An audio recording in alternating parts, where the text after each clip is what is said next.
welcome to the channel.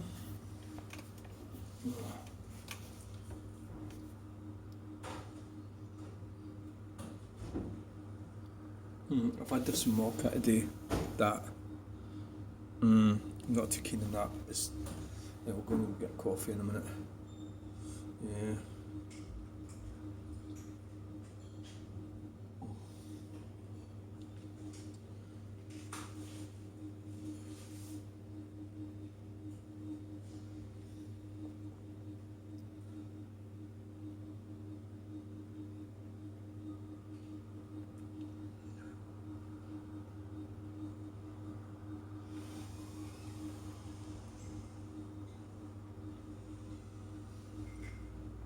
Catch you in a minute.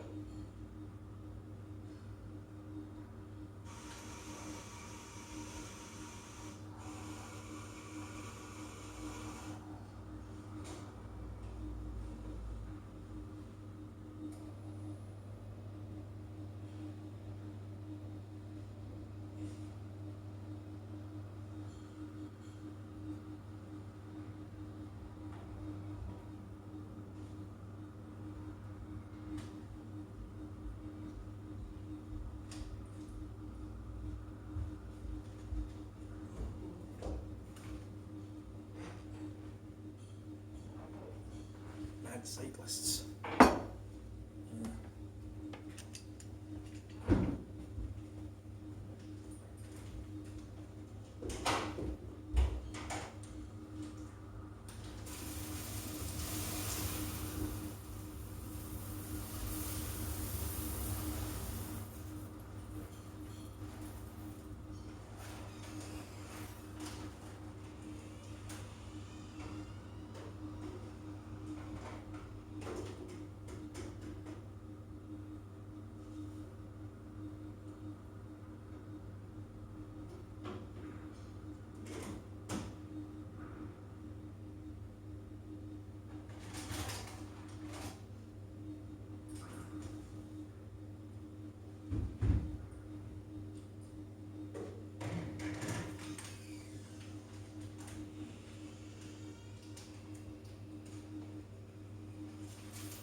I'm back!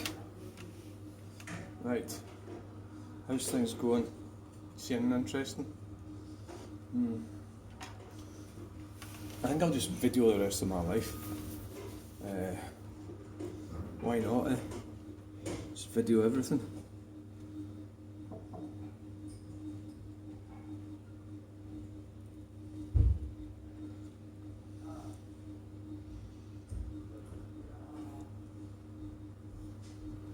Why don't I just video every single friggin' thing that happens ever and then die?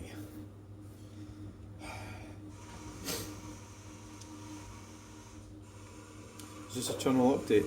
Oh well, we could do one. So we're in Glasgow. I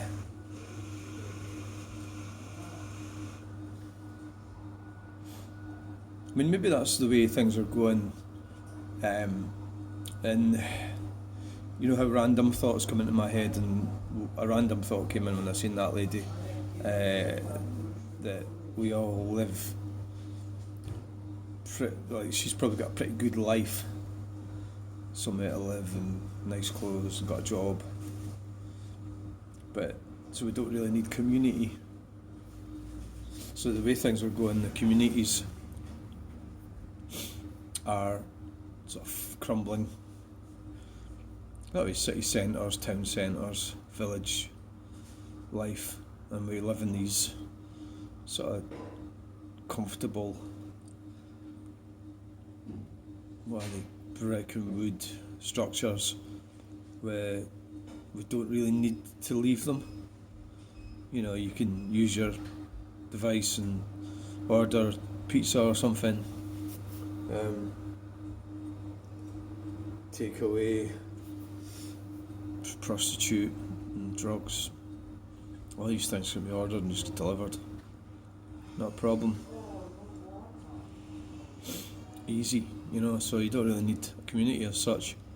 Like to go so we're all live, so you could get some like shithole like Cumbernauld or something. Right, and everybody goes, oh, I wouldn't want to live there, but some beautiful houses there. Up the other side of the motorway. I would live there, yeah. Some fantastic houses there. I'd be quite happy living there. But you'd never actually go into the centre of town much, would you? To go shopping around. Why would you need to?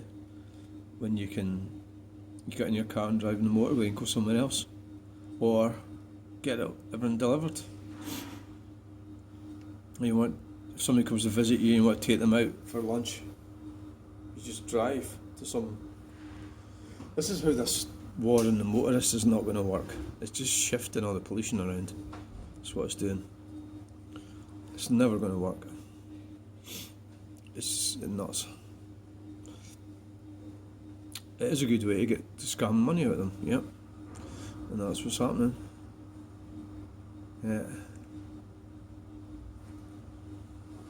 And these electric buses, they've plunged millions into that. It's got to be corrupt. And they're just to falsify the figures for their clean air zone. Because they found that the clean air zone, the figures were higher. Because the pollution was actually higher. Because the buses were getting to drive faster. Because there wasn't so much cars in the way. All the sort of green things always have like a bad side. Every single one. From, say weed killer that doesn't kill weeds. So you send people out to kill weeds. And it doesn't work, so it does work, but it only works for a couple of weeks rather than 3 months. So you then would have to send them back out again every 2 weeks. Of course you wouldn't do that because you don't want to spend money on them, the cost of it. So you've went and ruined the community because the weeds are growing. So if you were to say, right, the sole purpose of this is to kill the weeds, you'd have to put them back out every 3 weeks instead of every 6 months. So they go out in March or April, kill the weeds, then that kills them until September, October. I don't know, do they need to kill them twice a year? I don't know. I'm talking about communal housing schemes. So they go out and kill them. So because the weed killer is not as strong as it was, they would need to come out more often, which would be using more fuel and more resources. So therefore the green plan is negated. So you're actually causing more. Well, CO2 is the currency that they wrongly shove around.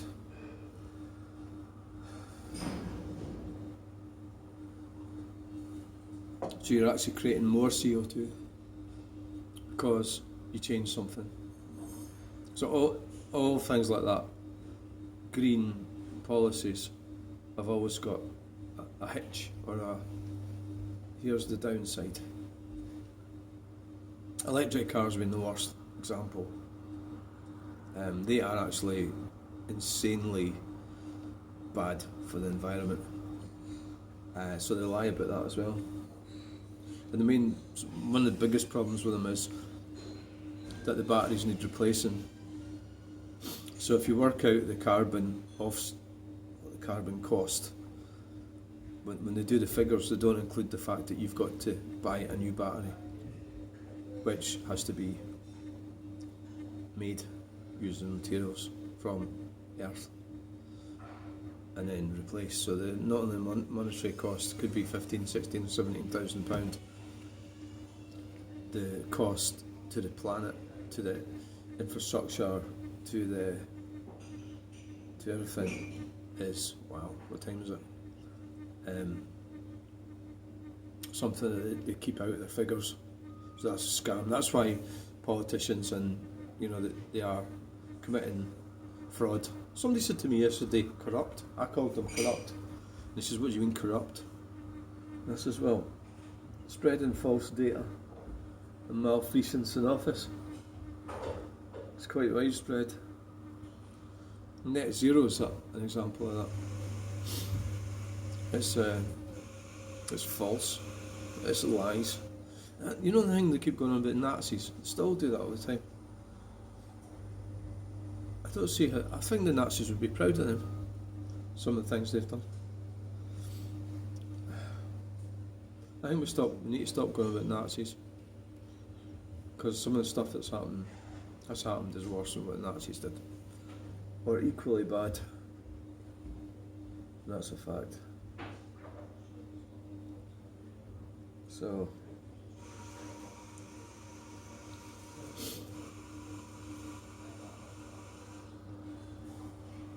that is a fact.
I'm just reading about this thing here. Council apologises after car abandoned at taxi rank due to Les issue. So that's in Glasgow. I think it's in Glasgow. Just reading through it, it's quite crazy. Somebody parked a car outside in a taxi rank outside railway station. Glasgow, yeah. So the problem is that they've got it's a low emission zone so they need a low emission zone compliant uplifter. So like, I don't know what that truck is, you know, if that's the actual car, you know, what trucks are compliant. So as in Scotland, it's not that you can pay a fine. Well, you can, yeah. You can't. It's a fine. You can't, unlike London, take your vehicle in. So you're actually sort of breaking the, you know, I don't know if it's a law or what it is. It's some kind of hookery-pookery by them. So their own ULEZ compliant contractor wasn't available. So the car sat there outside the railway station, Central Station, for 4 days, blocking the taxi rank outside, you know. So the taxi people are saying, you tell us where to get ready, but you're not even ready for this. You know, Glasgow Council. It really is a shambles. I mean, what sort of truck is less compliant? What is it? You know, it's stupid, isn't it? You just have to we'll just have, I know they're not thick because they're scammers, but we'll just say they're thick. Right? That's the best way. The council, Glasgow Council.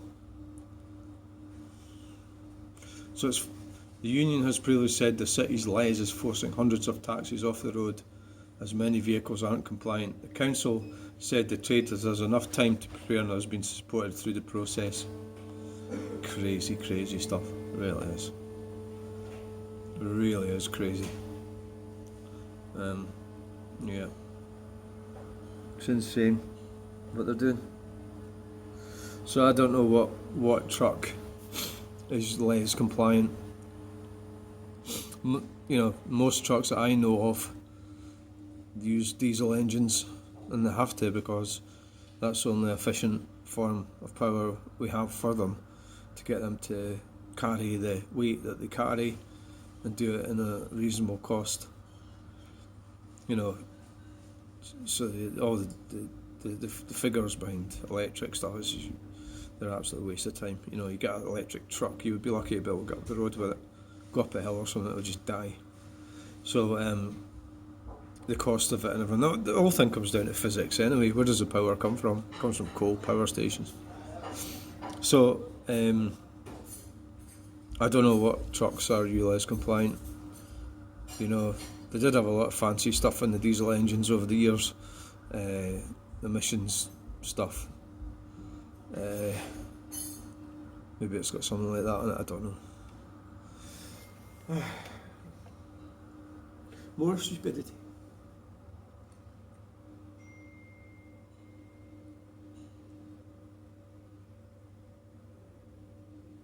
The thing in London is ULEZ chaos, as 3 in 5 drivers refuse to pay Sadiq Khan's daily charge, with Transport for London chasing millions in fines. I hope nobody pays it. And how the fuck that arsehole got voted back in, and the turnout was incredibly low. They should have called the election null and void because the turnout was that low. So it's an extremely unpopular person.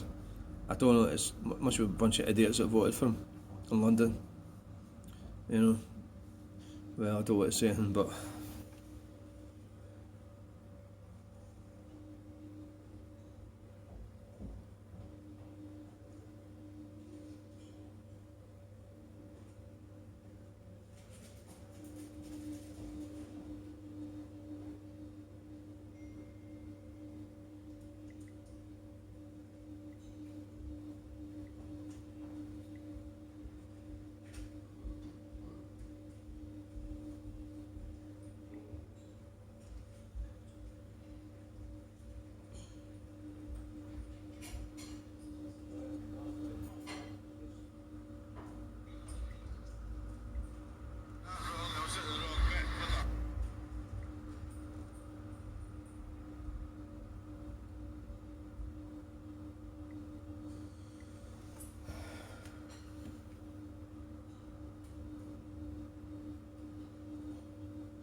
Right.